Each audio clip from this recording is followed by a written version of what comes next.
नमस्कार फ्रेंड, आप सभी का एक बार फिर से वेलकम। और फ्रेंड्स, AIB और AI BOC यानी कि एम्प्लॉयज यूनियन और ऑफिसर एसोसिएशन ने दोनों ने वित्त मंत्री से डिमांड किया है कि merger of RRBs with sponsor bank, sponsor bank के साथ रीजनल रूरल बैंक्स का मर्जर करने के लिए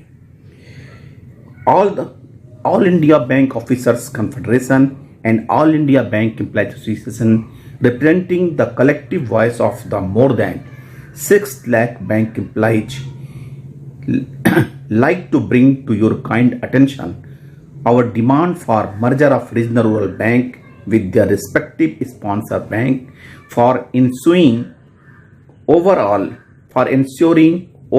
efficiency and viability of the banking sector.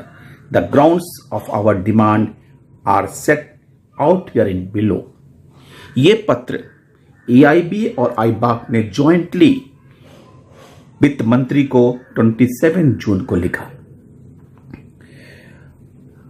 और रीजनल रूरल बैंक क्यों बना, किस लिए बना, इन सब बातों को भूमिका लिखते हुए कि रूरल इकोनॉमी को डेवलप करने के लिए 1976 में RRB एक्ट के अंतर्गत ये रीजनल रूरल बैंक फॉर्म किए गए ताकि स्मॉल और मार्जिनल फार्मर्स को लोन डिस्पेंसन, क्रेडिट डिस्पेंसन हो और agriculture and socio economic weaker section के लिए लोगों को ऋण मिल सके और रूरल इकोनॉमी के डेवलपमेंट करने के लिए इस बैंक का निर्माण किया गया।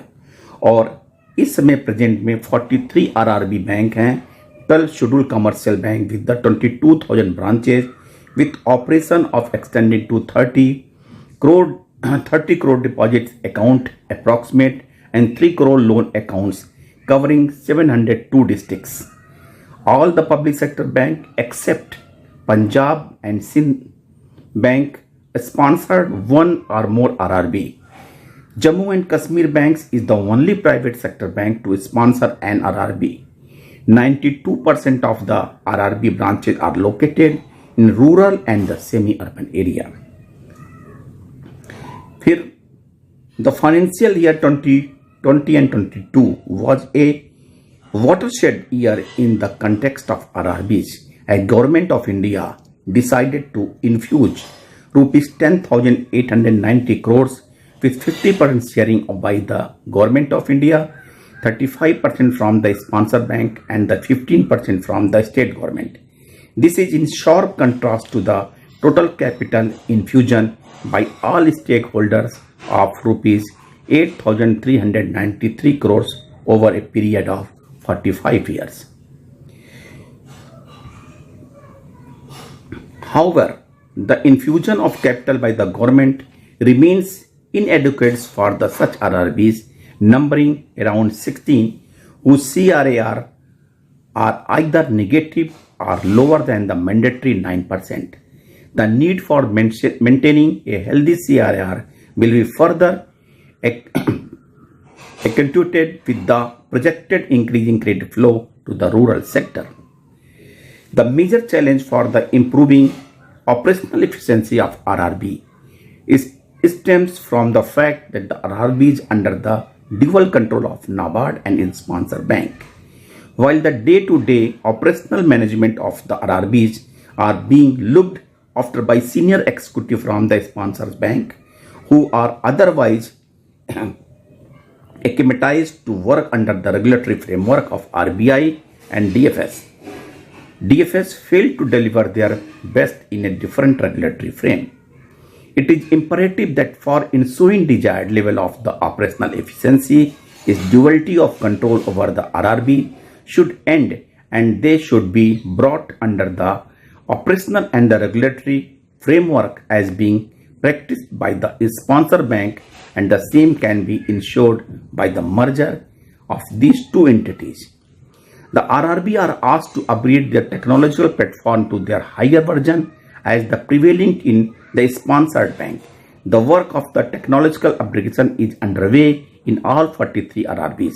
The merger of RRBs with their sponsor bank will be in a seamless technological transition. The RRB and the commercial banks are competitive amongst each other in the same marketplace, owing same targeted group of the customer and offering identical banking services in the many area. RRB का जो technological development है sponsor bank की तरह होना है।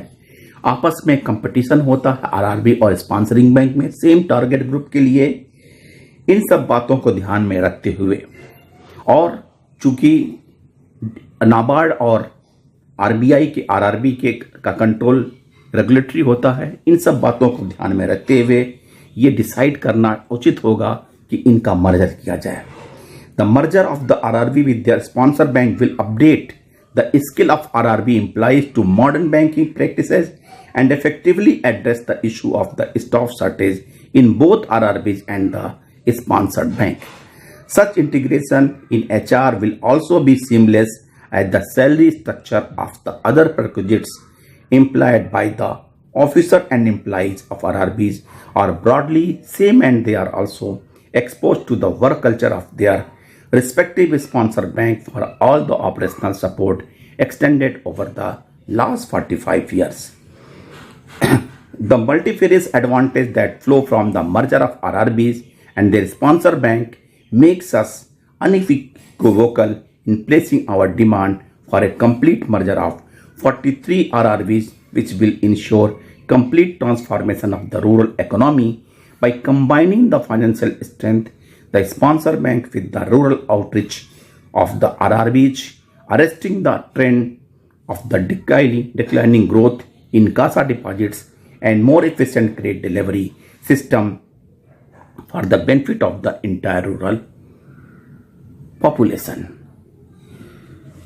ये सारी बातें एआईबी और आईबाक का कहना है कि सेम कल्चर, मैन पावर का एडजस्टमेंट, टेक्नोलॉजिकल अपग्रेडेशन और आपस में जो कंपटीशन है उसको खत्म करने के लिए इन सब बातों को ध्यान के रख के लिए, जो कि स्पॉन्सर बैंक और रूरल बैंक के बीच में जो तालमेल होता है उसको देखते हुए आपस में मर्ज करने की संभावना बन रही है और इसके लिए हमारा डिमांड है। यहाँ पे एक बात पहले भी चर्चा चलती थी कि National Rural Bank of India NRBI बनाने की बात हमारे ग्रामीण बैंक के स्टाफ कर रही थी। इसके बारे में एआईबी अथवा आईबाक ने कोई चर्चा नहीं की, क्योंकि इस मर्जर से जो ग्रामीण बैंक की आइडेंटिटी है वो एकदम समाप्त हो जाएगी। और ग्रामीण बैंक को फॉर्मेशन केवल इसलिए किया गया था कि रूरल सेक्टर्स की जो जरूरतें हैं, स्मॉल फार्मर्स की, आर्टिसंस की, वीकर सेक्शंस की, उसको कंप्लीट करने का जिम्मा आरआरबी को दिया गया था। यदि आरआरबी के कामों में कोई एफिशिएंसी में कमी आ रही है, मैनेजमेंट में कमी आ रही है, तो हम national Rural Bank of India बना के उन 6 लाख एम्प्लॉय का यूटिलाइज कर सकते हैं, ताकि रूरल सेक्टर में किसी भी प्रकार के रूरल इकोनॉमिक ग्रोथ में कोई कमी ना आए। काश इस बारे में भी एआईबी और आईबाक सोचती और इस तर्ज पर मिनिस्ट्री से डिमांड करती। ये डिपेंड करता है कि आरआरबी के एम्प्लॉइज क्या चाहते हैं, उनकी अपनी बात अपने यूनियन के जरिए रखनी चाहिए ताकि देर ना होने पाए। अदरवाइज हो सकता है कि अगर मर्जर हो तो इतनी रूरल बैंक अपना आइडेंटिटी खो देगा। Thank you friends.